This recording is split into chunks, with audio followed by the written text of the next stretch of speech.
All right, let's jump right in. We're talking about the CHAMP framework today. And look, you can just forget everything you think you know about those old, tired sales acronyms. This is different. It's more of a masterclass in modern qualification, and it's seriously going to redefine how you connect with prospects and, ultimately, close those deals. So, here's what we've got on tap. First, we're going to break down what CHAMP even is. Then, we'll dig into its 4 main pillars. After that, we'll get practical, how to actually use it, what mistakes to watch out for, and then we'll wrap up by looking at a real-world case study to see how it all comes together. Okay, first things first. The big idea behind CHAMP is that it's a total shift in mindset. We're throwing out that old robotic checklist approach. Instead, we're stepping into the shoes of a trusted consultant. It's all about getting a really deep analytical understanding of what our prospect actually needs. So think of CHAMP as your strategic filter. It's designed to cut through all the noise out there and pinpoint the prospects who are genuinely ready to buy. This lets you focus your energy and resources with surgical precision, right where it's going to have the biggest impact. This quote, it's really the heart and soul of the CHAMP philosophy. It's this constant reminder that you've got to ditch your own script. You need to become a detective, right? Your job is to uncover their core motivations. Because their why, that's the real engine driving the sale. Your solution, that's just the vehicle that gets them there. And creating this bridge of value isn't just a nice idea, it's absolutely non-negotiable today. Get this, a whopping 70% of B2B buyers have already figured out their own problems before they even pick up the phone to talk to a sales rep. So what does that mean for you? It means your role has completely changed. You're not the doctor making the initial diagnosis anymore. You're the specialist, the one who connects the pain they've already identified to the specific cure you can provide. Okay, so let's deconstruct the architecture of CHAMP. We're going to break down its 4 core pillars: challenges, authority, money, and prioritization, to really unlock the blueprint for a modern, consultative sales process. All right, first up we have C for challenges. Honestly, this is the bedrock of the entire framework. Your first job, your main mission, is to figure out the gap between where the prospect is right now and where they desperately want to be. What's that chasm they need to cross? And to do that, you've got to be kind of an iceberg detective. What they say they need, we need new software, that's just the tip. Below the surface, that's where you find the real needs, things like efficiency gains. And if you go even deeper, you find the secret needs. We're talking about the personal win for the person you're talking to. For your solution to really hit home, it has to speak to all 3 of those levels. Okay, next up is A for authority. And let me be really clear about this. In the B2B world today, authority is basically never just one person. Forget that idea. We are almost always dealing with a whole committee making the decision.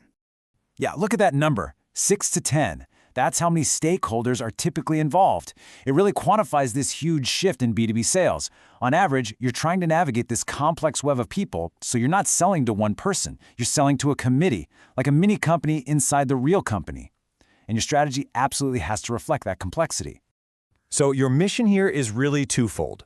First, you've got to become a bit of a political map maker, right? You need to chart out the entire decision-making landscape. Who's involved? From the CFO holding the purse strings all the way down to the person who's actually going to use your product.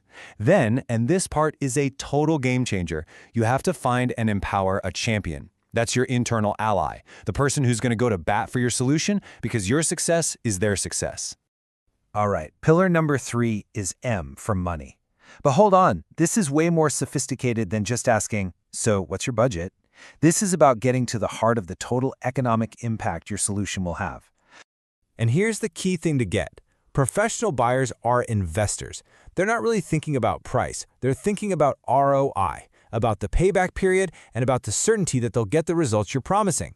So your job is to build such an undeniable value proposition that the long-term gains in the whole experience make that initial investment feel like a no-brainer.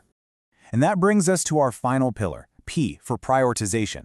This one is all about figuring out the prospect's readiness window. It boils down to one simple but crucial question.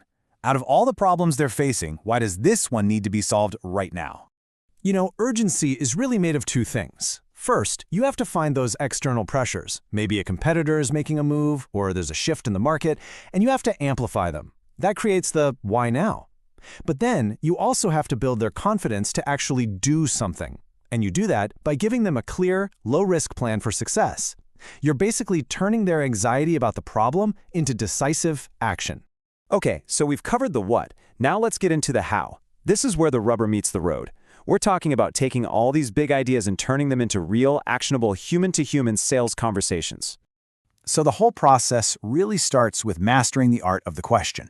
You want to ask those open-ended questions, the who, what, why, how, that let the customer really tell their story.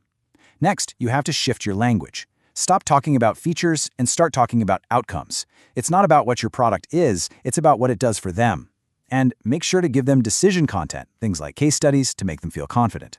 Oh, and one more thing. Always, and I mean always, make sure you have the right people in the room from the very beginning. This matrix right here, this is basically your strategic compass for any discovery call. It's so useful.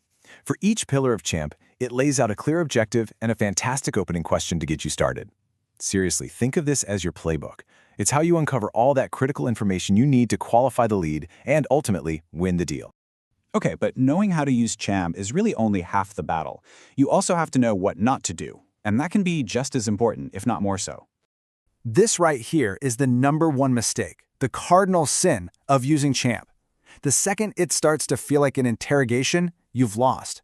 You have to remember, this whole framework is a tool for building trust, for working with them to create a vision for their future. It is not, and I repeat, not a checklist for you to just tick off. And while we're at it, you've got to steer clear of these other common traps. First, avoid the feature dump. Nobody cares. Focus on the transformation. Second, never forget you're selling to actual human beings. They're driven by emotions like fear and ambition, not just their job titles. And finally, and this is a big one, make sure the promises you're making can actually be delivered by your organization. Don't sell a dream that your team can't make a reality. All right, to really see how this all clicks together, let's look at a case study. We're going to talk about a company called Living Optics. They used the Champ framework to launch a really complex piece of tech into a tough market, and they had some pretty remarkable success. So, Living Optics had this huge task in front of them, launching a super complex technology. But instead of just doing a big, noisy marketing blitz, they took a Champ-first approach. They started by meticulously identifying the specific challenges for all their different types of customers, from the researchers in the lab to the managers on the factory floor. Then they carefully mapped out the authority network and tailored their message to each person involved, speaking directly to what they cared about.